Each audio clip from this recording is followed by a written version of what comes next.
I'm Jeremy Wade, biologist, angler, and explorer. It's now 30 years ago that I hunted down my first river monster. And in that moment, my interest in underwater creatures became an obsession. Since then, my quest has taken me to rivers and lakes all over the world, including some of the most inhospitable places on the planet. Now it's time to take that unparalleled and hard-won experience and apply it to the vastness of the oceans. A domain still with no shortage of mystery. Like the terrifying report that recently surfaced from one of the East Coast's most popular vacation destinations, the Florida Keys. Something, it appears, is terrorizing this coastal paradise. I want to find out what it is that's attacking both visitors and people who grew up here, who know these waters well. And what is it that's triggering these attacks? But I don't think it's going to be easy.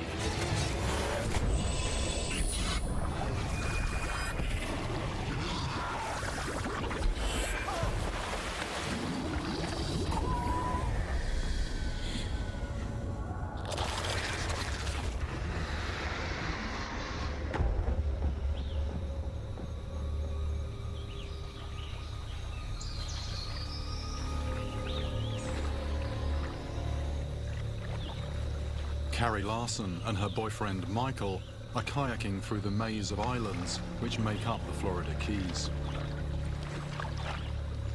It's an area they're familiar with, having visited here countless times before.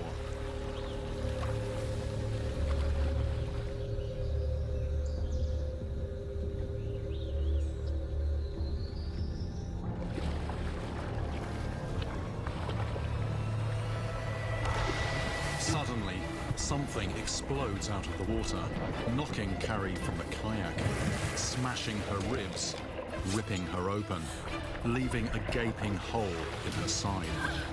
Blood pours into the water. The blow has punctured her lung. Carrie survives, but the horrific events of that day have taken their toll. It was completely out of the blue when it hit me and lifted me up and tossed me 5 foot from the kayak. I didn't know what happened. It was over in seconds. We had just seen some sharks, so both of our thought was to get her out of the water because she was bleeding. So whereabouts exactly did it hit? It's right here.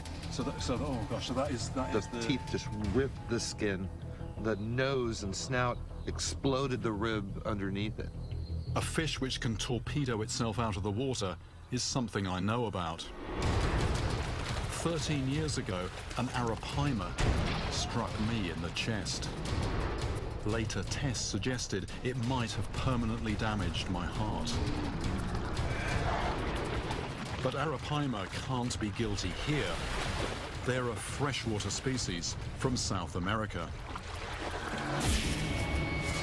Carrie was attacked in seawater, in a channel near Big Pine Key in the Florida Keys. A chain of 1,700 coral islands that extends over 100 miles from the southern tip of Florida, splitting the Gulf of Mexico from the Atlantic Ocean. What on earth could it have been that caused such horrific injuries to Carrie, injuries that could very easily have been fatal? Clearly something fast, heavy, and was it teeth that cut her open, or was it just the sheer force of the impact that broke the ribs, and then it was the rib that punctured the lung? And whatever it was out of the water. Michael and Carrie reported seeing sharks on the day of the attack. And I've investigated attacks in Florida before. Yep, that's something on. Where it turned out that bull sharks were responsible. Sharks always bring a shadow of suspicion. But Carrie's injuries are not the unmistakable signature bite of a shark.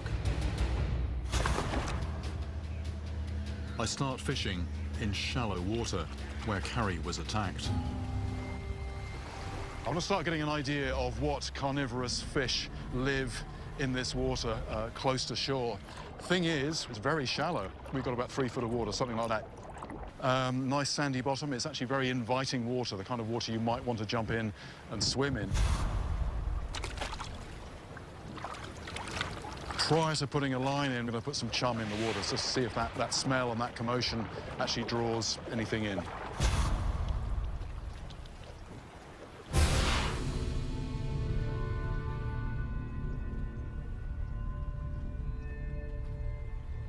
We've been here, I don't know, less than 5 minutes, and there's 2 lemon sharks already right next to the boat, 10, 15 feet away. More than 2. Sharks can detect a single drop of blood in 1,000,000 drops of water. Although not to the same extent as bull sharks, lemon sharks can survive in fresh water. They grow up to 10 feet long and have been known to attack people. Coming towards it, coming towards it. Here he comes, here he comes, here he comes. Oh, there was hardly any resistance on that at all, but there we go. That's what that shark just did, a clean bite out of the back of this fish, and you can see the individual tooth marks. Happened in a fraction of a second. Like it or not, sharks bring baggage. 2 behind it, 2 behind it. If any shark is at the crime scene, its alibi must be rock solid before you can find them not guilty. With the lack of teeth marks on her torso, I'm quite sure it wasn't a shark that attacked Carrie. But even so, I wouldn't want to fall in this water right now. It's got the whole thing, got the whole thing. The whole thing. Trying not to, trying to get pulled out of the boat here. Got the whole thing. I'm not letting go. I'm making sure I'm well and truly wedged here because this fish is... Right. They're actually still circling, but I think I've seen enough. I was wanting to know what carnivorous fish there might be in these shallow waters offshore, and there are lots of sharks. Those are lemon sharks. Sounds sort of quite friendly, but the damage they were doing to some of these bonitas, just a fraction of a second, huge lump, you know, a couple of pounds, 2 or 3 pounds of flesh removed, just like that. Looking at the evidence so far, Carrie's injury is clearly not a shark bite. And these sharks didn't jump out of the water, even when whipped into a frenzy. So what did it? Having disturbed that site, I move a little way down the coast to get a hook in the water. Choosing what to put on the hook is as much an art as a science, a mixture of experience and intuition. I start off using artificial lures designed to attract the attention of sight hunters. When the water hits that, it tips the nose down and it dives down a few feet, and then while it's doing that, it's wiggling nicely as well.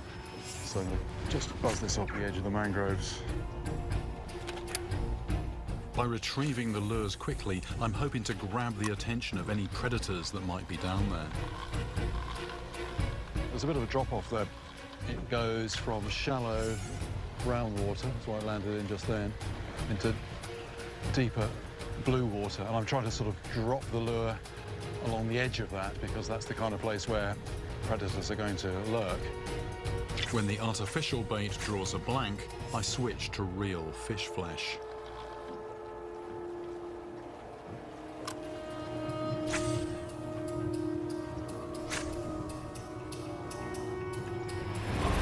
Oh, yes.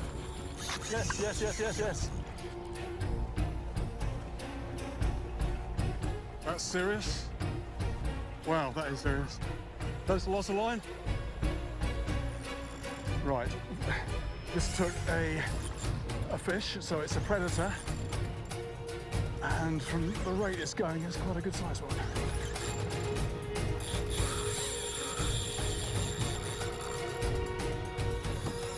I'm going to follow this.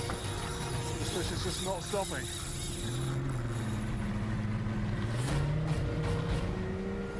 Getting some line back, we're having to use the boat. If we don't keep up, I'll run out of line. Oh, it's outrunning the boat now.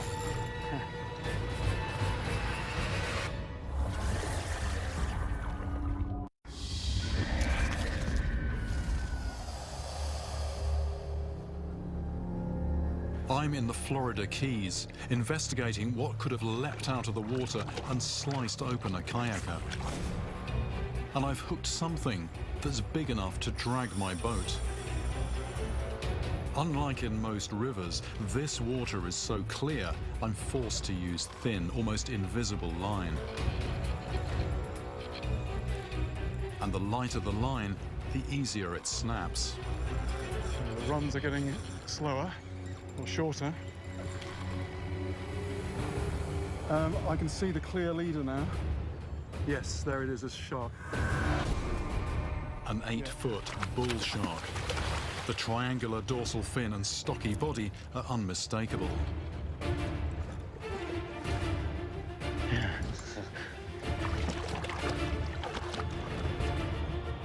But just as I get it close to the boat, it bites through the wire leader. Bull shark, a well-known inhabitant of these shallow, warm coastal waters. I've caught bull sharks before, and part of me is relieved it released itself. Bloody hell! This is going to break the gaff. It's going to break the bloody gaff. That's definitely one that if you happen to be in the wrong place at the wrong time could make a very nasty mess of you. That's 2 locations now, and each time I catch sharks. Both lemons and bulls are toothy predators, easily large enough to break ribs. But as far as I know, neither species can jump clear out of the water. And all sharks leave an unmistakable dental signature. Yes, this big around. I head back to port to talk to local fishermen, to find out what else is out there. It's then I hear of a second attack on a guy named Bill Murray.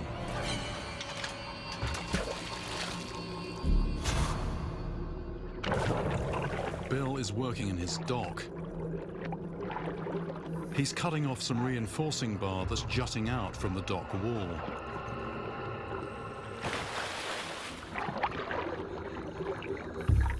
A half hour later, he climbs out.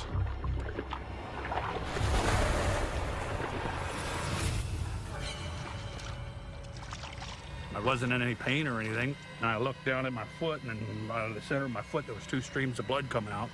It was down to the bone. Bill's foot has been sliced clean open, like a knife attack. Could it be that creatures from the open ocean are hunting in these man-made canals? The type of wound often gives a definitive clue, but this injury is like nothing on my radar. So what was the water clarity like and what time of day? The water wasn't crystal clear by any means. I would say it had about 10 or 12 foot visibility. So anything like this that you're aware of happened in this area before? So, still to this day, no. Could the same creature be responsible for the attacks on Bill and Carrie? Both were attacked in shallow water close to the shore, with the light fading, which is when many large predators start to hunt. I'm at the spot where Bill was attacked at the same time of day. Maybe whatever went after Bill is still down there. There's actually lots of fish down here. I'm remembering a gruesome detail I learned while river fishing for pacu in Papua New Guinea. Tribesmen there who were once cannibals told me that human flesh tastes like pork. So for a fish that's attacking humans, I'm using pork as bait.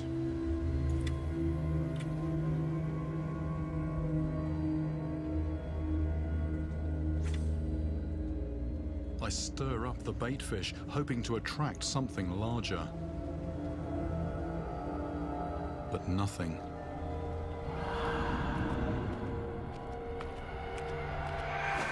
So low light levels, poor visibility. I think whatever bit Bill mistook his light-coloured foot for a fish.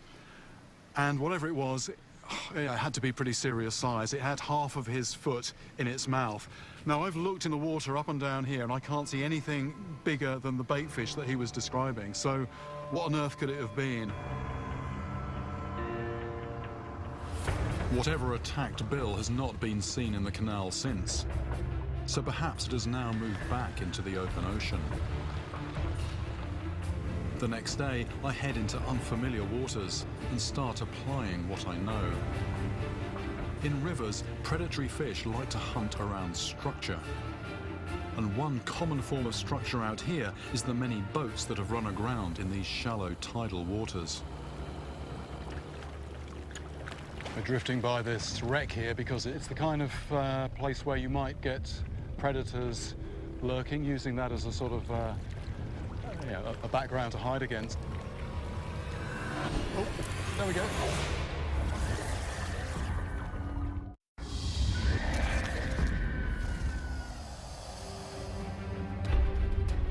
I'm in the Florida Keys, investigating two gruesome incidents, trying to discover what is attacking people in these shallow coastal waters.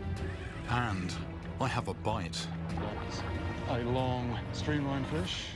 Is that a baby barracuda? Those are big teeth on a small fish, good heavens. My first barracuda. There's no doubt about that being a predator. Long and streamlined, that helps with the speed, big tail. And that sort of mirror finish, actually in open water, that is really good camouflage. The other thing that's very obvious, big eyes. So no doubt that this thing's a sight hunter. But I am just drawn to those teeth. Even on a small one like this, those are wicked teeth. They seem to be pointing backwards, so anything that gets in there and tries to pull away is actually just going to sink those teeth deeper. I've never caught a barracuda before, and I've not heard of them jumping out of the water. But if they do, one this size would not have the power to knock an adult out of her kayak. I need to see what a bigger barracuda is capable of, so I head to deeper water to find a larger wreck. So we found more structure. There's basically quite a big wreck under the water here, and based on what I know so far, I'm now working a lure across the wreck.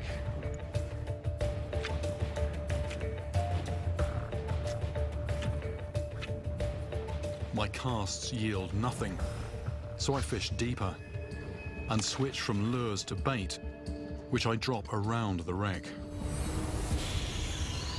Oh, there's one after it, there's one after it.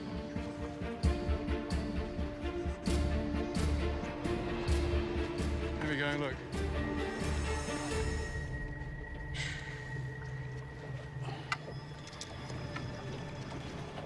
So I had a bite, but nowhere near the hook. It actually took half of the fish. So this is what barracuda does, just clean bite through the flesh. The fact that you've got something that size with teeth like that in this water, lovely clear water, nice sandy beach over there, looks all quite benign, but stuff like that in this water. I try again with another whole bait fish.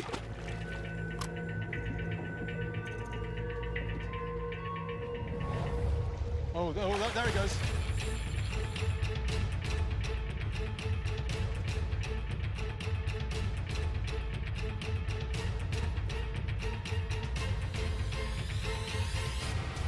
No, it's the same again. Look at this. Look at this. This is carnage. That wasn't a hookup. Seeing that, you know, you really appreciate that you don't want to be anywhere near those teeth, whether you're a small fish or even a person. Could those teeth be what caused the injuries to Carrie and Bill? I need to find out more about barracuda. There's an inner row of large teeth. Barracuda expert Dr. Evan D'Alessandro of the University of Miami talks me through their hardware. So it not only cuts through the flesh, it cuts through the bone as well. Flesh, bone, and everything.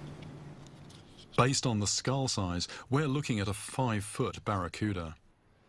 I mean, these ones in the front are interesting, aren't they? Because at first sight, they look as if they've just got a point, but they've actually got there's a blade on the leading edge, isn't there? Yes, and that's very characteristic of a barracuda attacking something. It's very precise and almost surgical in the way that it cuts its prey. And also at high speed, they can actually cut without the barracuda even doing much biting action. Just by ramming something, they can actually cut it. That explains the clean slice on my bait, and I wonder whether it also explains the slice on Bill's foot. I was talking to somebody who was in one of these canals doing some work to his dock. He's just getting out of the water. His foot is about 2 or 3 feet under the surface and something hits it. Is this a possible candidate? I'd say it's a very high likelihood that it could have been one of these because his foot dangling in the water probably mimicked a small fish, and the barracuda probably saw that as prey. One tooth with a sharp edge moving at speed is just going. Yes, absolutely. I ask about the attack on Carrie. There was a woman I was talking to who was kayaking in the mangroves. Something leaves the water and then impacts the side of her chest. It broke a rib, punctured the lung. Is barracuda a possibility for that? Barracuda can jump when they're chasing their prey. So even if the teeth don't actually make contact, the fact that you've got that mass and that momentum and you've got that pointed shape, that if that impacts you, even that can cause a lot of damage. Absolutely. So at last, a big predator that can jump clear out of the water. To underline his point, Evan tells me about another bizarre incident. John Zeliff was fishing with his buddy. Nothing could have prepared them for what was about to happen. They've hooked something big and it's taking off at speed. Suddenly, it does a 180, heads straight towards the boat, and leaps out of the water straight at John. The barracuda's razor-sharp teeth slice through his arm, right down to the bone. I track John down in Key Largo. I really thought that I was going to die. You don't realize how fast they come. I mean, it must have been coming 30, 40 miles an hour because it jumped out of the water from 30 feet away and was on top of me before my brain could process what was happening. So at that point, all I could do to keep him from hitting me in the chest was put my arm up and just deflect him off of me. Well, it's now clear to me that barracuda could have carried out the attacks on both Carrie and Bill. The question is, though, do they really get big enough to knock somebody out of a kayak and smash their ribs? Barracuda are fast, explosive predators armed with 3 rows of razor-sharp teeth, 2 rows in the upper jaw and 1 in the lower. They are said to grow to 6 feet in length and weigh 100 pounds. But can barracuda get this big in these shallow coastal waters? That is what I need to find out. Having spoken with Evan and caught the juvenile barracuda, I know these visual hunters are fast, both in the water and out. Time to adapt my fishing and catch one big enough to knock a woman out of a kayak. I suppose a big difference between what I'm used to, freshwater, and this is that, you know, the salt water tends to be more open, so it's all a lot more about speed. So small fish, if they're in open water, they're going to be often traveling fast. And if you're a predator, you keep an eye out for that, and you travel faster. So my lure needs to behave like a fleeing prey fish. Despite there being hooks on there, you can sort of drag that through the shallows, can keep it just in the top few inches.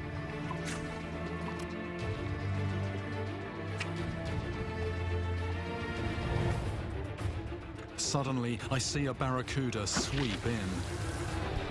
Oh, yes!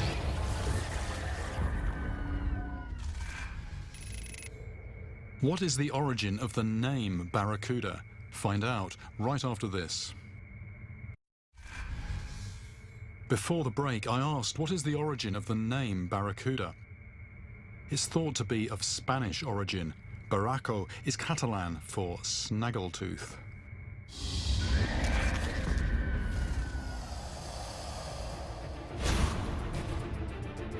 I'm in Florida, trying to find out if barracuda grow big enough in these coastal waters to knock someone out of a kayak.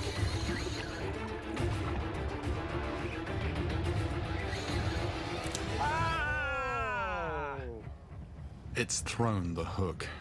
Well, that was exciting. What happened there was, it was a barracuda hit very soon after the lure hit the water, and what I've been trying to do is get to the point, get my casting so that As soon as that lure hits the water, I've got a tight line to it and it's moving immediately. If you don't do that, if it's dead in the water for even a fraction of a second, it's going to clock that it's just a piece of plastic. I thought that was well hooked, that. Off we go again. So they're here anyway, we found them.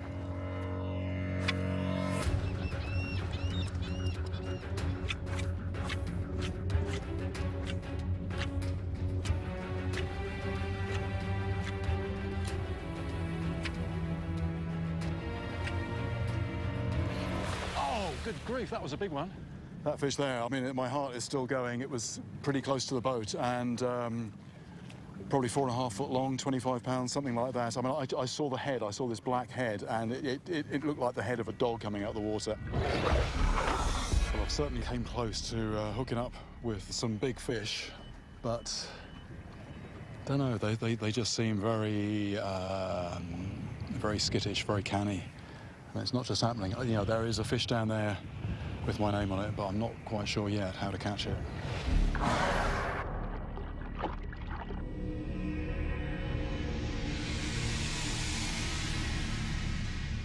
I'm thinking what I need to do now is get in the water. Now, in a river, this would normally be a waste of time, but here the water's clear. And what I really want to do is have a look around some of these wrecks and hopefully see a big barracuda. I'm hoping that if I can see how they attack, that's going to help me figure out how to catch a big one. But it's not going to be easy. Top predators tend to be suspicious and they're hard to get close to.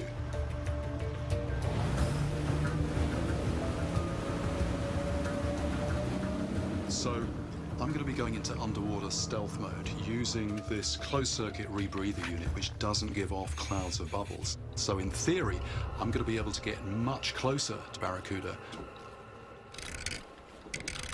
But this is a trade-off, as rebreather diving is highly technical. Unlike normal scuba diving, this bubble-free system is computer-driven. So if something goes wrong, the results could be catastrophic unless I take action. But if I'm to get my quarry, then I must go the extra mile, unnoticed. Big wreck here. The USS Spiegel Grove is a 510-foot warship, which after decommissioning was sent to a watery grave. It's now an encrusted metal reef in 135 feet of water. It's a maze of rooms and corridors, ideal for ambush predators like barracuda. But this makes it more dangerous for me. 8 divers have died on this wreck. Some lost their way inside and never found their way out. Barracuda have been known to attack divers, their teeth tearing through dive suits and into flesh.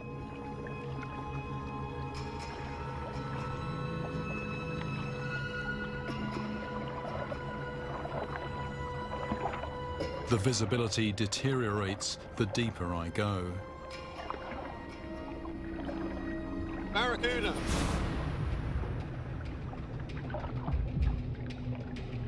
Just look at that streamlined body and the shape and area of the tail. The barracuda really is the perfect predator. I'm wondering if there's some sort of territorial thing going on. They'll stand their ground. I think the thing is, this wreck is a piece of prime real estate, and they are sort of defending their interests to it.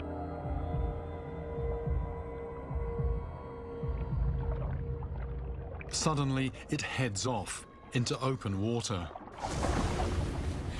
which is when I spot them massing above me. There is just a stack of barracuda here at about 30 feet. Lots of fish, good-sized fish. Perhaps they're gathering to protect themselves from a larger predator that I've not seen. I'm now actually holding formation with a squadron of barracuda. Suddenly, I'm surrounded by thousands of razor-sharp teeth.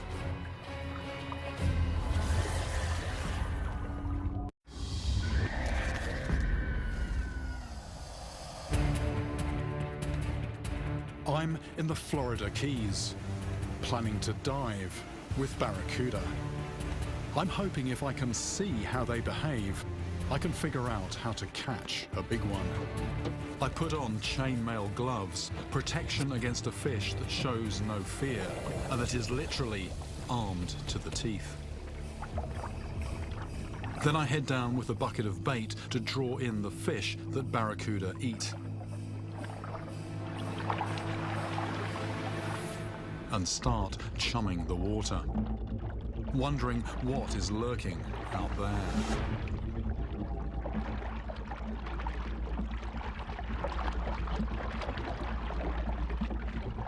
This vibration and movement in the water is definitely calling in the predators. And there's one here. Does it intend to attack my bait or me?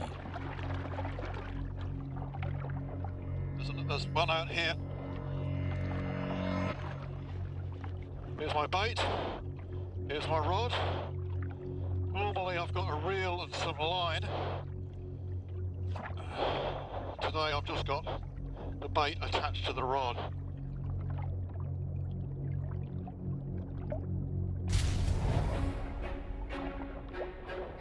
The vigorous waving of the bait seems to get its attention. Here we go.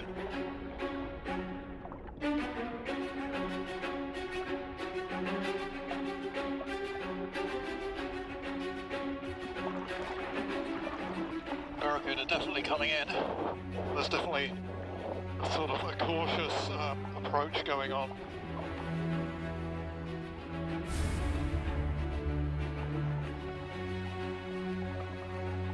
This fish is wary, assessing the danger before striking.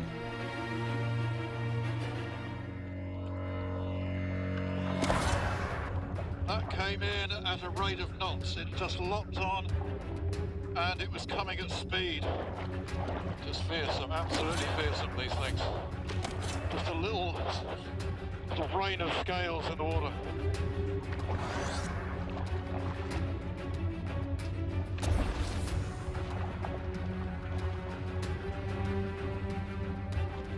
I'm really getting an understanding of how they lock on and how they attack. Barracuda, it hits, and it hits straight on. It's not like a sideways movement like you get with some fish, like sharks.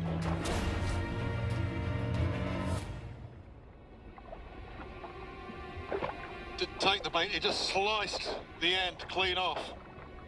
Whew. I scarcely even saw it. That's what must have happened to Bill's foot. For a moment there, I wasn't looking at a fish getting nailed, I was looking at a human foot, and I can absolutely imagine now what must have been going on underneath the water when Bill got attacked.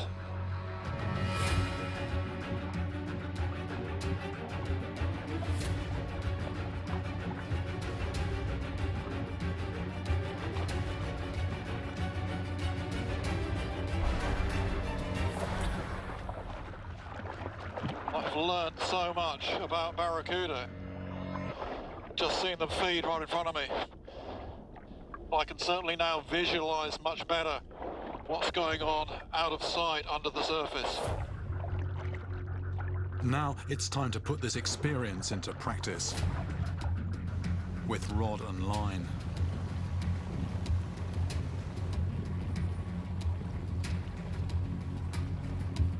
I head out with skipper Brad Nowicki. He was born in the Keys, so knows these waters well.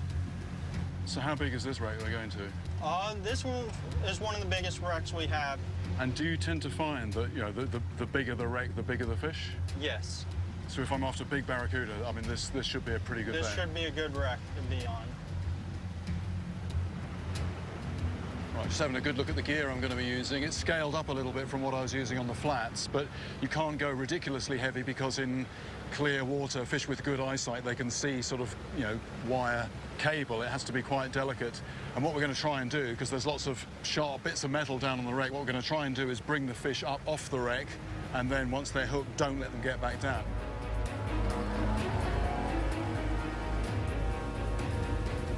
Once out of port, we travel southeast from Key West to where the shallow coastal waters drop off into the deeper ocean.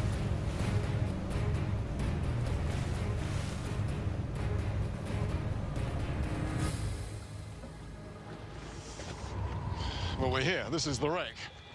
Not that you would know it. As with all open ocean fishing, the surface gives little away. Without Brad, I would never have known that a 500-foot wreck is only 40 feet below me. While diving on the Spiegel Grove, I saw barracuda hanging out above the wreck, so I'm trying to position my bait there. My goal is to hook one large enough to knock someone into the ocean and break bones. Here we go. Something there. This time, I can picture what's happening under the surface. Within seconds, something's running with my bait, and it feels big. Yes, yes, yes, yes, yes.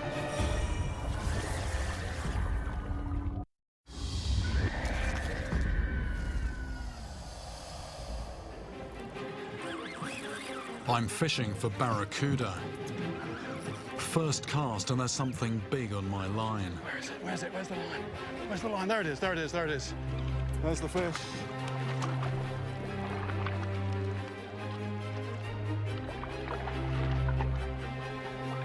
The thumb, exactly.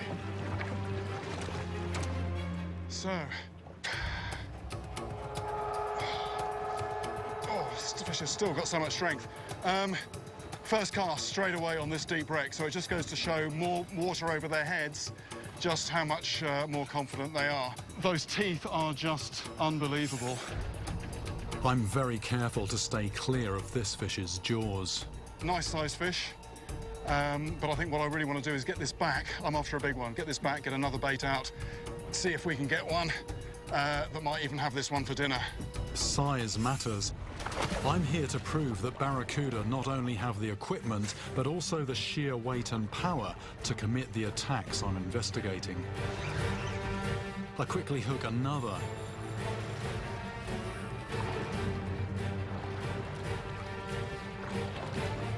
And another, even bigger. You know, everything stabs and everything cuts. If you're on the receiving end of that, very, very bad news.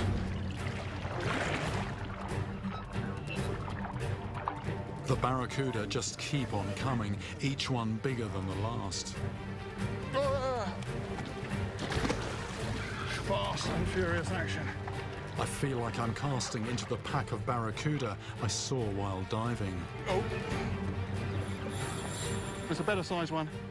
Here we go. Oh. Just one after the other, these fish, and look at the size. It's not just about individual big fish, these are all serious sized fish, and they seem to pack more or less in fish of a similar size. But I still don't feel I've caught one capable of smashing somebody's ribs open. Then something nearly pulls the rod out of my hands. It was going deep, which had me a bit worried. This one feels different, definitely bigger than the others. I don't know if this is a barracuda or it's feeling possibly slightly different. I hope it's not a shark.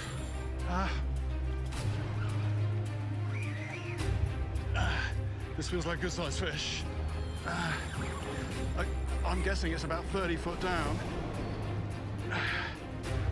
And I'm struggling to bring it any nearer to the surface.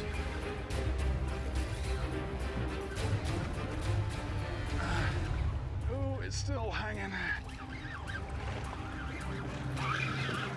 You can see the leader, so there's the fish. There's the fish. There it is. It's the proof I needed to see with my own eyes. A huge barracuda.